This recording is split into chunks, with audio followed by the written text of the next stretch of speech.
should meet and discuss this issue for the good of the greatest number of Nigerians. And more importantly, this policy somersault of the government should stop.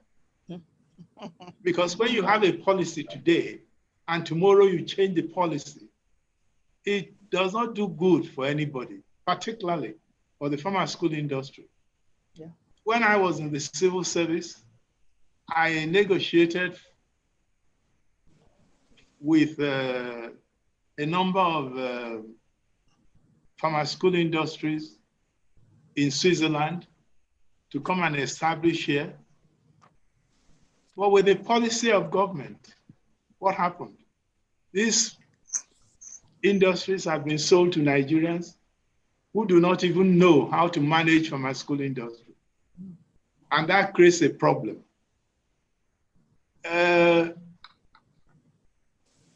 Government should be sincere about the health and the well-being of Nigerians. We are talking about security. Yes. Yeah, security is important, but the health and welfare of Nigerians is important.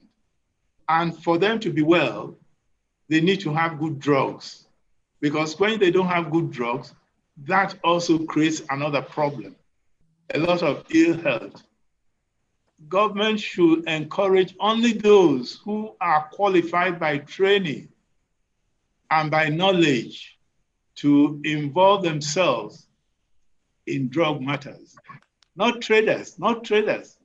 The traders may be rich, but they're only motivated by the profit they are going to make.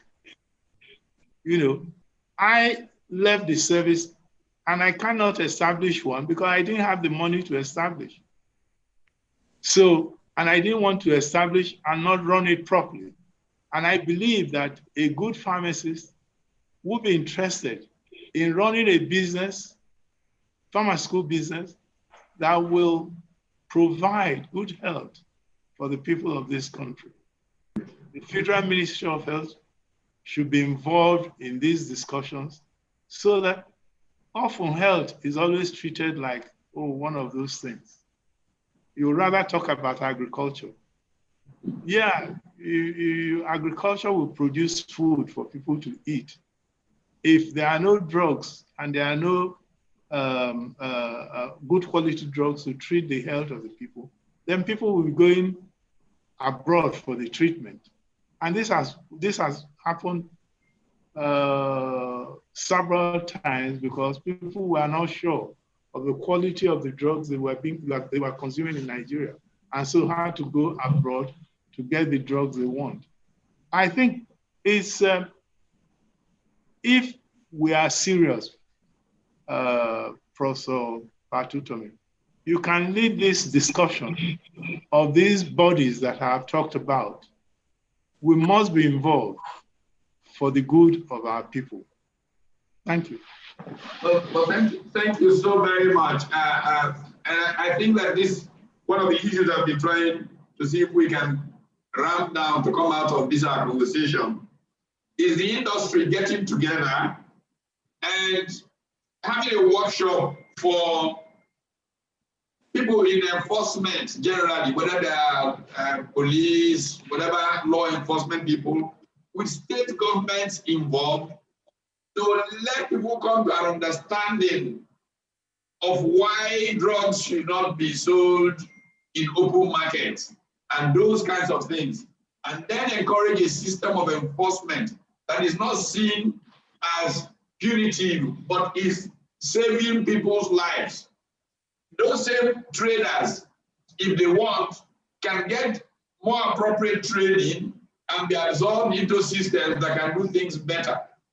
And this is really what the challenge must be for the industry at this time. But just moving forward very quickly, I'll return to Claire and then Jonathan will be very quickly. If the industry were to make an effort and visioning and setting a course, I know that Sam talked about this. So how would you structure those who would be involved in trying to vision and get all of society to buy into how the industry must travel so that everybody understands it? Not that there are so many different tongues pulling in different directions. How could the industry pull together stakeholders to vision a direction that will provide both the scale and play for growth? And then find international partners, by the way. There is private capital available in the world, which if it sees how the industry has organized itself and a more seriousness in the whole place, will come in to help this development take place.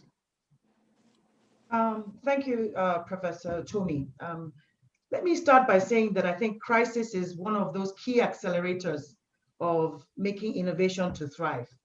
And if I use COVID-19 as an example, we have seen the collective responsibility that both public and private sector has played in trying to tackle the challenges of COVID-19. If we take this as a case study and apply it to the pharmaceutical industry of Nigeria, I think we can definitely make a difference.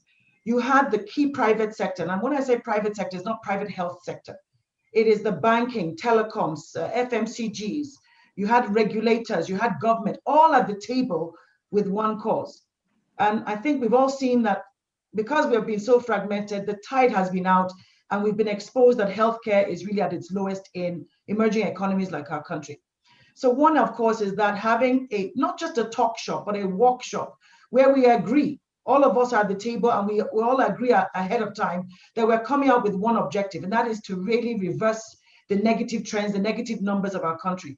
It is unacceptable, Prof, that we are the #1 country for under 5 mortality. We're the #2 country for when it comes to infant mortality and maternal death. It is unfortunate. And we can make a difference, but we do a lot of talking and no walking. So the likes of an NASG, the likes of the PSN, our regulators who are here on the call today, we have the Bankers Committee, we have telcos. I think representatives coming together under one umbrella with the key issue of health is wealth. We've seen what has happened out of COVID, and if we don't do something collectively, we're going to have an issue.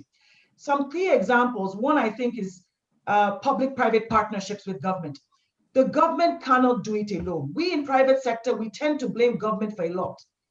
And government also does not engage private sector enough, and we need to get to that point of public-private partnership for enabling policies to open up the sector, to create disruptive businesses. For example, where we are right now with COVID, we need to have disruptive procurement and supply chain management. We do not have in country enough cold chain capacity for vaccines. We don't even have enough for PCR kits, but we can do it. We have organizations that have excess capacity and can be able to make a difference. We need to use the special economic zones. We have NEBZA right now that is specially set up under the government, but we in healthcare are not taking advantage of it. So we need to have special economic zones to drive and get local industry where it should be. But even if you have the best industries, if we don't have enabling policies where government buys Nigeria first, we have to buy Nigerian first. That should be the kind of option. So all critical parts of that jigsaw, that government must, as the first line, patronize the Nigerian producers. But absolutely. And the final point is that we need to just yesterday, I was telling the story of how, 25 or so years ago, I was chatting with Aliko Dangote on a Monday morning. I remember he had just come back from Brazil over the weekend, and he was carrying on about this Brazilian businessman that he met, who said to him, "Look, you never get rich by trading. You have to produce people's basic needs and all of that, So I then dragged one of my research assistants to write what was probably the first case study on Dangote back then. How can we encourage, facilitate a transition from people who have perhaps made money from importing, trading pharmaceuticals to actually become local producers? What would be the incentives that would facilitate this process? Is that to me? Well, okay, thank you. Okay, Prof, my response to that very question is that all hands must have to be on deck to get this country to whatever level that we so desire. Okay? There has to be a concerted effort, both from the private sector and the government. You know, we have a penchant in this country of having policy somersaults at the wings and caprices of whomever that is at the helm of affairs of any particular governmental agency. And it can never, and we never, ever get us anywhere. And it does seem to me too that the government in itself has to do so much to get this, to get individuals take responsibility for their actions or inactions. I'll give you an example. Today in Nigeria, we have port congestion. Whether you're manufacturing or importing, that's a different kettle of fish. The largest shipping company in the world, Maersk Line, has so declined getting vessels to Nigeria today because their vessels, over 50-something of them, are in Nigerian sea, and the vessels cannot get discharged. An empty container now from any part of the world, whether you're importing finished product or raw material or empty container from Asia, costs you $9,000. At the present exchange rate, your guess is as good as mine as what that translates into Naira. And there seems to me there's a very conflict of interest in the agencies at the ports. Somebody in NDLA will want to see paracetamol and says he doesn't understand what that is. Wants to take it to the lab and holds it under his kitty for the next 3 months. Raw material. So for somebody who is in manufacturing here, your guess is as good as mine is what is going to go through. So what I'm trying to say in essence is this. For us to have a very robust economy that could give jobs to teeming population of our youths, we have to have a very vibrant industrial sector. Do we have it today? Of course not. My revered Dr. Mefo has said that companies in Nigeria are beset with a lot of problems because of deficit of infrastructure. See, for Central Bank of Nigeria, yes, I do agree, 100 billion naira is a peanut, like some of Habunwa said. That's a peanut compared to what Pfizer International sets aside for a particular project. For research, it's a peanut. But Central Bank of Nigeria here has money available with a pump and pageantry that's making available 100 billion naira to manufacturers in Nigeria. What that's going to achieve is very little or nothing as far as I'm concerned. And an average Nigerian manufacturer goes through a lot. Like we said here, even the water they use is not free. It's not cheap because it still has to be treated. And business is never predicated on sentiments, any part of the world. There has to be return on investment. Mm-hmm. So what I'm trying to say is this. There has to be a concerted effort driven by people that have the necessary vision for us to have a very vibrant industrial sector. Look at what India is doing today. Yeah. India today supplies pharmaceuticals, even Pakistan. Yeah, when we mention these nations, most of us treat them with disdain. Bangladesh, they have self-sufficiency in their drug needs. And we treat them with utmost disdain here, as if their products are rubbish, when we cannot do the same thing here. I am saying that we need a government that has the necessary wherewithal and have people. Let us excuse sentiments completely. To know if Mr. A or Mr. B comes from a particular geopolitical zone, to have him in an office. Let's get the best minds for which are readily available here to drive these processes, and we can get this nation to where we want it to be, and to command respect among Committee of Nations. Today, our passports is treated with utmost disdain. Why is this so? Because of the activity of very few Nigerians. I am very, very confident that with necessary support by all hands that are required to give that very necessary support, this country can produce whatever thing that it does need. But do we have the wherewithal? Do we have the zeal and the enthusiasm to do so? Talk is cheap, as far as I'm concerned. It's cheap in this very country. But what we need to do at any given time is let us get the best brains, no matter where they come from. Even they come from the same village, I don't care. As a human being, all I want is, I want this nation to be better for myself and my generations yet unborn. That is what I want for myself, and the teeming population of Nigerians do also require them for themselves. Very well spoken. Very well spoken. Thank you very much. We have to round up. And now I'll just ask Sam, because he's far away, to take a closing swipe at some idea.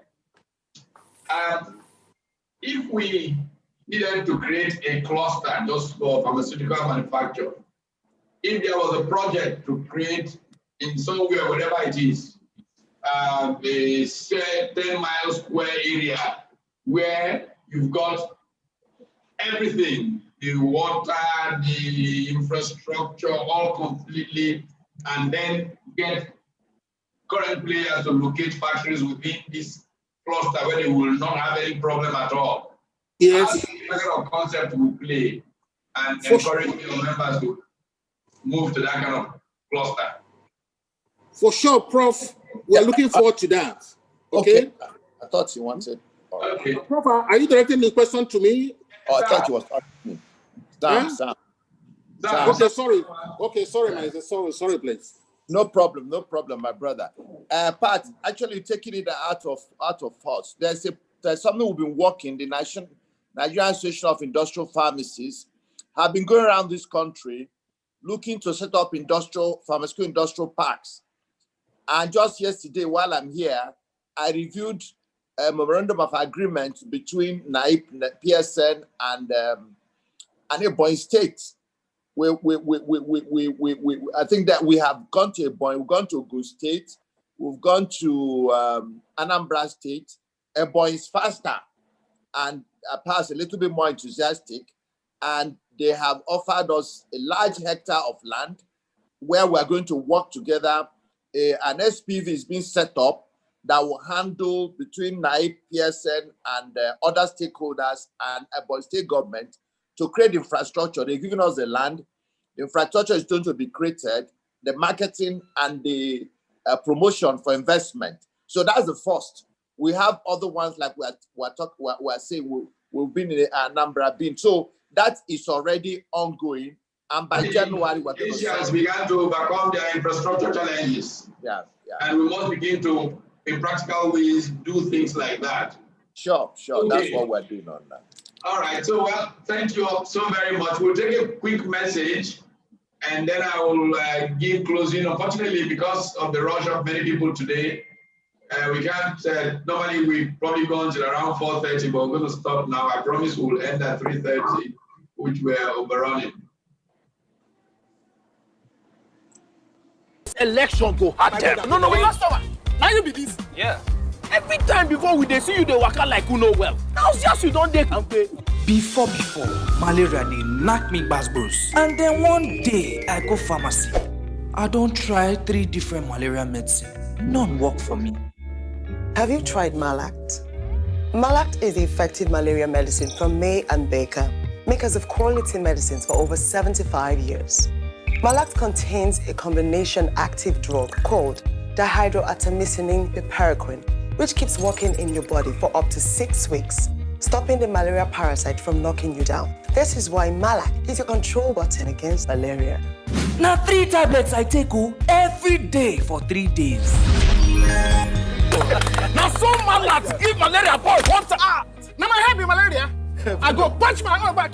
Malact, your control button against malaria. Available in pharmacies near you. There's something every mother has. It's something like a 6th sense, like knowing exactly when her baby's in danger. It doesn't matter where she is or what she's doing. She carries her family in her heart always and knows when all is not well, even when it appears like she might be wrong. A mother's instincts are hardly ever wrong. And she trusts M&B Paracetamol, the red one, to save the day. With fast-acting and effective M&B Paracetamol tablet, the red one, and its pleasant-tasting pineapple flavor syrup, she sends aches and pains far away from her family. Because mothers who know trust May Ann Baker for its over 70 years of quality experience. If symptoms persist after 2 days, consult your doctor. M&B Paracetamol. Pain can't stop you. Well, thank you. Thank you. And thank you all so much. I want to begin by thanking Professor Mudiane. I think that we started something today, and we're hoping that some of the things that you said will increase confidence and create the cooperation that's required to move forward. I believe in cooperation. I think that even in a competitive area, we can have co-opetition and grow very, very strongly as a result. I want to thank Dr. Mafo. We have invaded your time, and we hope that you will still keep looking back and providing that elders leadership. We want to thank all the other panelists, Sam Ugwabunwa, Claire Mache, Nambi. Unfortunately, we had bandwidth problems with the Secretary Elijah Mohammed of the RCN. And thank you all so much for participating. This conversation continues in the new year, because there's no point in starting something that will not make a difference. We really must make this work for the sake of all of us. Thank you. Merry Christmas. Happy New Year to you all. Thank you very much. Thank you, Pat. Thank Happy you. Christmas, Merry Christmas, and Happy New Year. Thank you. Thank you, my DG. Thank you, Prof. Thank you. My brother, thank you, and God bless you all. We'll see you in 2021. Our DG. Thank you. Thanks, DG. Bye-bye. God bless you all. God bless everybody. Thank you. Thanks, Prof. Merry Christmas. Okay. Yes, and Happy New Year in Wear advance. your mask. Keep safe. COVID is real. We believe you. You see my own? That's correct.